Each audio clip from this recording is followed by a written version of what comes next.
Matt, what is this record called? It's called The Wrong Side of History.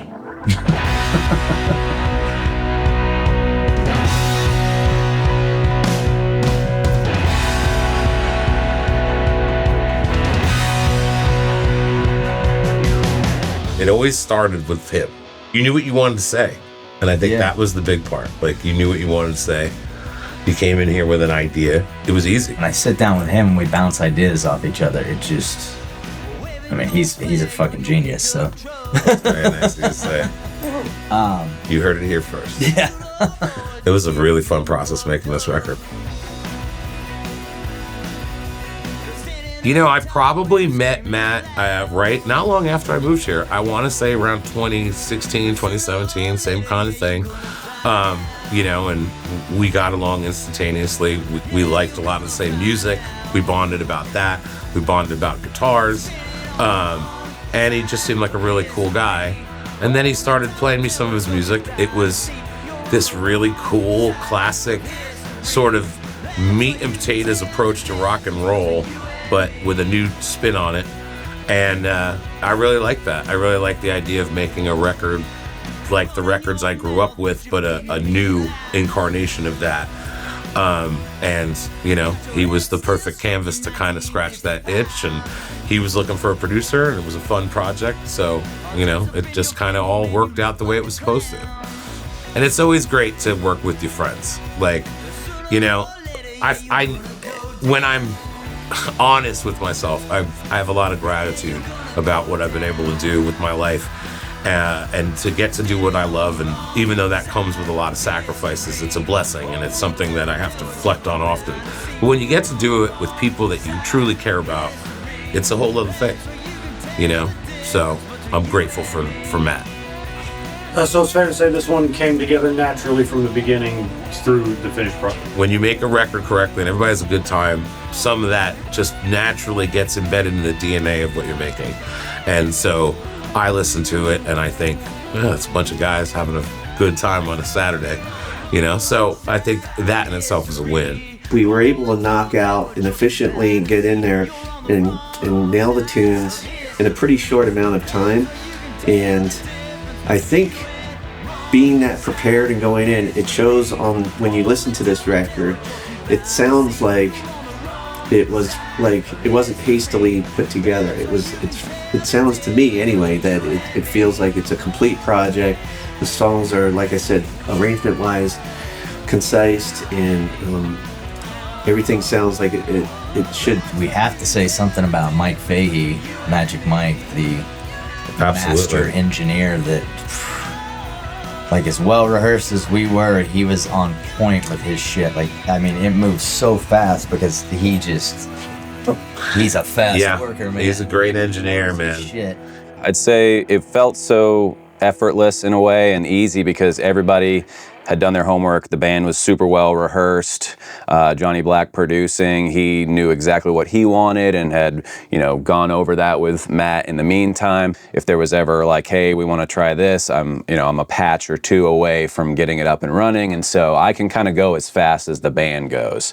And so that's, you know, with all of us as a team working together like that, I think that's why it just went so quickly.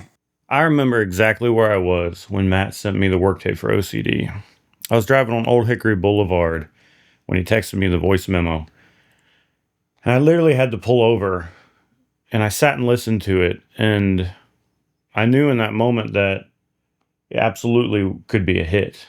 The best piece of advice I got from a producer years ago was that if you can sit and play a song acoustic and still be moved by it in the same way that you are with a full production on it, you've got something special there. And that's exactly what happened with OCD. It's like crazy how long we've been playing together.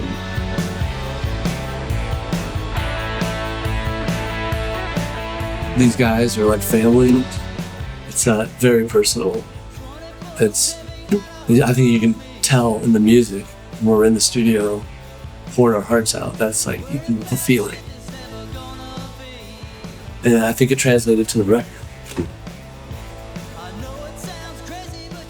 Actually being in a real band again, like we used to be when we were kids, you know, is kind of it's a great thing. Everybody gets to put their piece together and their own part and put their own personality on it. And it's kind of, it's like being a kid again.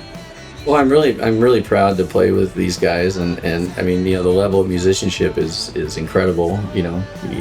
Everybody just killed it, and it was so effortless. It was crazy. I mean, I've never done a session like that where you just walk in like, we got this. But I think every tune on the record is that good. There's a lot of good tunes on this record. I mean, it's a banger, man. It's if you want to get in a good mood and listen to some rock and roll with not a lot of minor chords.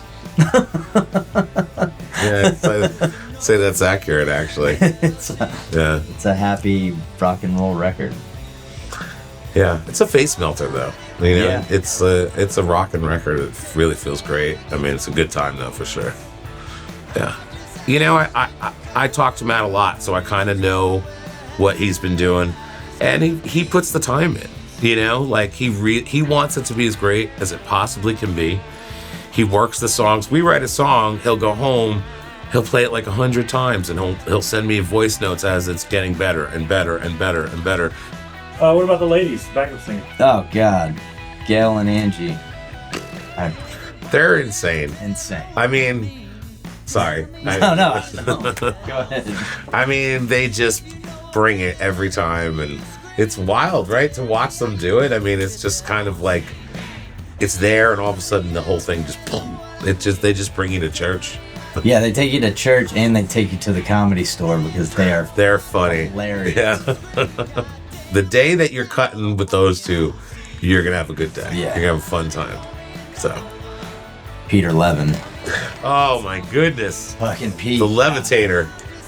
Pete is just unbelievable with the way his musical mind works, and his musical fingerprint is just, it's his pocket's insane, and he really was good about I'd be thinking this, and okay, but then sometimes be like, well, you know what, I feel like maybe this instead, and he was always right about those things. The calls, he'd be like, what about B3 here instead, or Rhodes instead of upright piano, and yeah, I mean, Pete just killed it.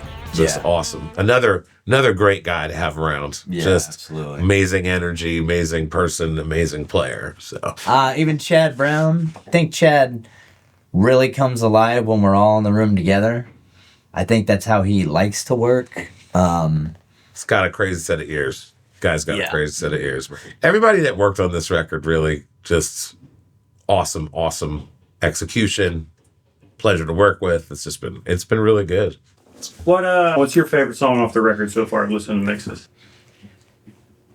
Don't cry. I would say Soft Hills is like the most meaningful song on there. Why? Just because of what it's about, and my friend that lost his life, and it was kind of I wanted to write the song, but I kind of wanted to, not for myself, I wanted to do more, wanted it to be for his girlfriend and his family. Just, I don't know, my small way of helping in any way I can, besides just saying I'm so sorry. It had a bigger purpose, I guess. And I really can't talk anymore because I'm going to start crying.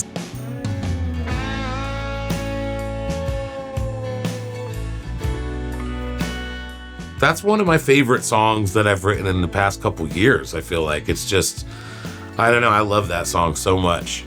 And I'm so glad that it's Matt's, that we wrote it together, and it's that I wrote it with him, and that it has this other meaning that has so much importance. And, it was a fitting tribute. I only hope someone writes a song like that about me when I'm gone. So. And I don't understand, but we're all doing the best we can. But one thing I know is that when I die, we'll be riding soft tails in the sky, rolling another joint, yeah, we'll all get high, talking about how we had the time of our lives. One thing I know is that when I go, tell you all the things that I